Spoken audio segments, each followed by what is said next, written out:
Bangladesh one day দলের অধিনায়ক পরিবর্তন নিয়ে আলোচনার মাঝে মুখ খুলছেন নাজমুল হোসেন শান্ত। লিটন দাসকে ওয়ানডে অধিনায়ক করার বিষয়টি নিয়ে নিজের মতামত জানিয়েছেন তিনি। শান্ত বলেন, অধিনায়ক নির্বাচন করা বাংলাদেশ ক্রিকেট বোর্ডের সিদ্ধান্ত।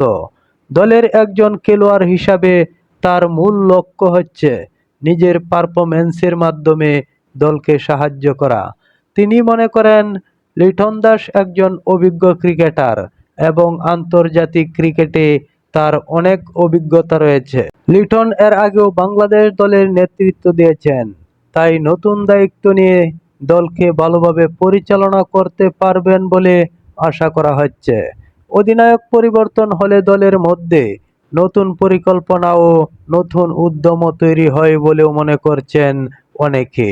শান্ত আরও বলেন, দলের জন্য সবাইকে একসঙ্গে কাজ করতে হবে। অধিনায়ক যেই হোক, মাঠে ভালো পারফরম্যান্স করাই সবচেয়ে বেশি গুরুত্বপূর্ণ বিষয়। বাংলাদেশ ক্রিকেট এখন নতুন নেতৃত্বের দিকে এগিয়ে যাচ্ছে। লিটনের নেতৃত্বে ওয়ানডে দলে কেমন পরিবর্তন আসে এবং আগামী ম্যাচগুলোতে বাংলাদেশ কেমন পারফরম্যান্স করে সেটাই এখন দেখার বিষয়।